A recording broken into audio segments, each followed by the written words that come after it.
پیامبر صلی الله علیه و سلم میفرمایند بعد از قابیل هر کسی در روی زمین قتلی مرتکب بشه اول گناهش به حساب قابیل میره، چون تا قبل از قابیل کسی نمیفهمید که کشتن یعنی چی.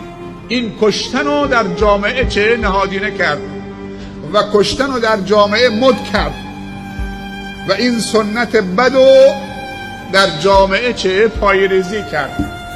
و پیامبر صلی الله علیه و سلم میفرمایند هر کسی یک راه و روش خوب، یک کار خوب، یک برنامه خوب یاد مردم بده، بنیانگذارش باشه، بانیش باشه که مردم به این کار خوب تا قیام قیامت عمل بکنن، ثواب اول به حساب اون بانی و اون کسی این کار رو برنامه ریزی کرده، برای اولین بار اجرا کرده اون کار خوب که مردم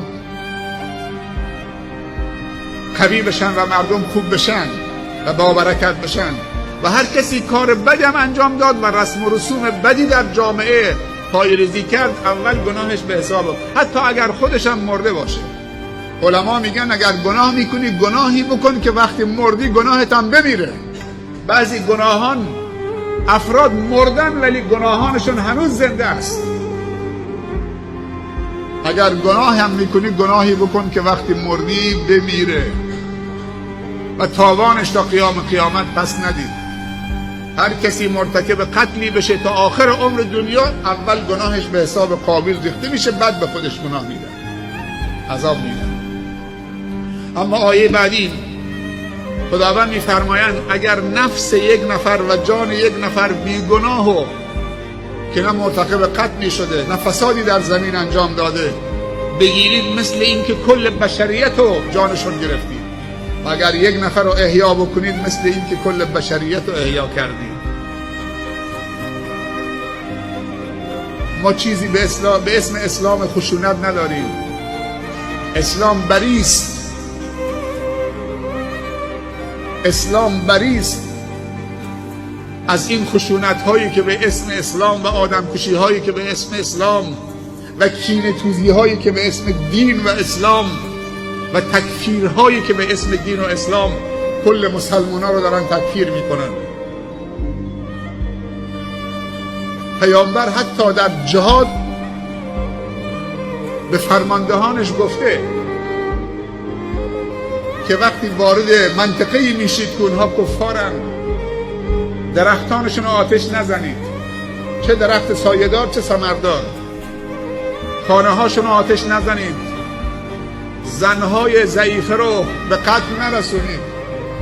من این فیلم رو دیدم دیشب که چه داری بعضی زنها تو قسمت استقبال بود که مراجعه کنندگان میرفتن با نمایندگانشون ملاقات میکردن، چطوری میدویدن بعضی از زنها با چادرشون با حجابشون با دهان زیر صندلی و اسلحه رو سرشون گرفته بودن خالی میکردن. آدم این صحنه ها رو ببینه مشمئز میشه. یکی از چیزهایی که این همه قتل شیوع پیدا کرده این فیلم هایی است که نشون داده میشه. ما وقتی بچه بودیم از قبرستان که رد میشدیم طوری وحشت میکردیم که روی قبر رد نمیشدیم و حتی به ما میگفتن اگر اشاره به قبر بکنید باید این انگشت تو گاز بگیرید. بچه کوچک نمیرفت سر قبر نگاه تو قبر رو کنه. وقتی میگفتن یکی مرده همه وحشت میکردن. امروز وقتی اخبار میبینیم این همه جرائم قتل رو میبینیم در سوریه، در عراق، در یمن، در سومال، در پاکستان، در افغانستان، در همه دنیا جهان، خصوصا در جهان اسلام این همه مسلمان کشی توسط مسلمان.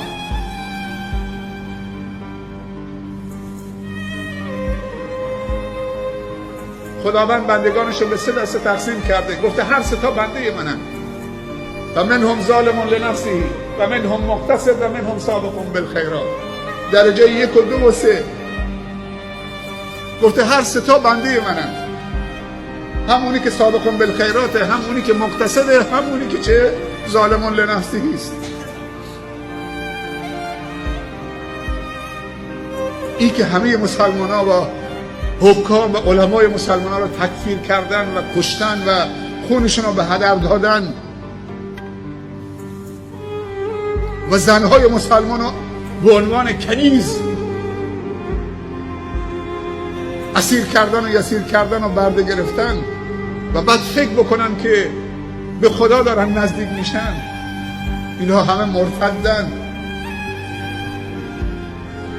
پیامبر صلی الله علیه و سلم یک مشرکی در میدان جنگ فرار کرده بود، یک صحابه با شمشیرش دنبالش تا رسید بهش، اینطوری افتاد، مسلمان شمشیرش گذاشت رو گردن اون کافر و مشرک، یک دفعه گفت لا اله الا الله محمد رسول الله.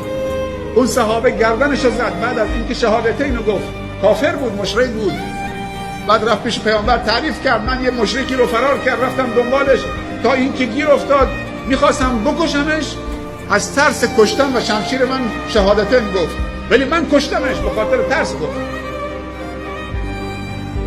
پیامبر خیلی ناراحت شد، گفت که اشققت عن قلبه، تو قلبش شکافتی، تو زمانی کشتینش که این شهادتین رو نطق کرد، شهادتین رو به زبان آورد،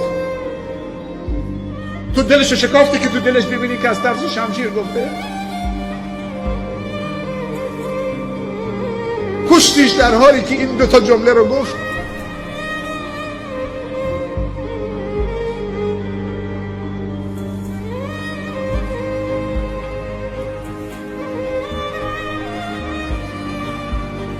اگر مسلمانی چاقو و کارد و ابزار کشنده نشون مسلمانی بده،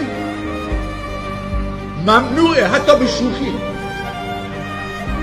حتی به شوخی ممنوعه کسی چاقو و کارد و خنجری نشون برادر مسلمانش بده و اونو بترسونه.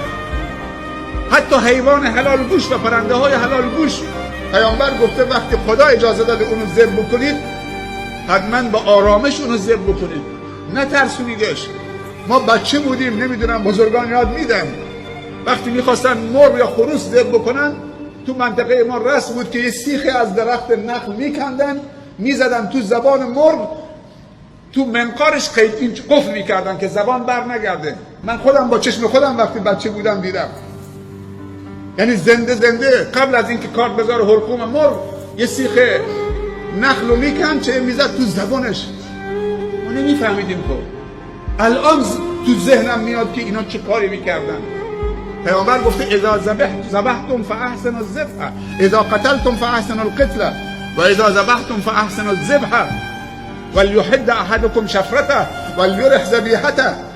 حیوان راحت بذار، آروم، کارد تیز باشه، پشت کمرت باشه، جلو حیوان دیگر رو محکم به زمین نزن.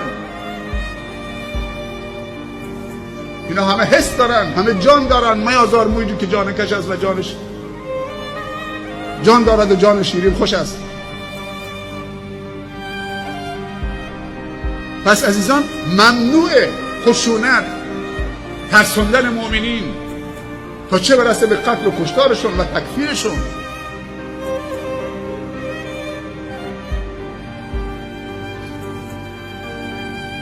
واقعا یک عمل جبان و کوری بود.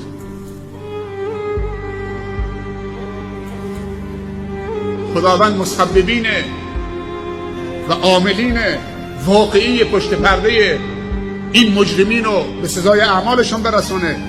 بگید آمین.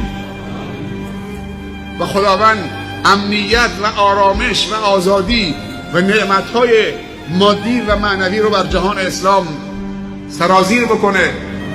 خداوند دشمنان اسلام را اگر قابل هدایتن هدایت بکنه، اگر قابل هدایتن هدایت بکنه، اگر قابل هدایتن هدایت بکنه، اگر قابل هدایت نیستن اونطوری که خودش صلاح میدونه و با هر اسلحه و برنامه‌ای که خودش صلاح میدونه اونها رو قل و قم بکنه و نابود بکنه.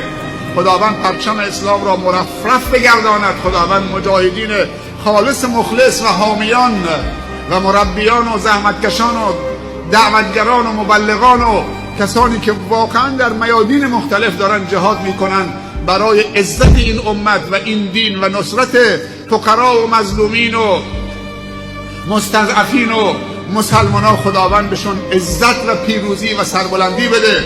خداوند ما و شما رو در این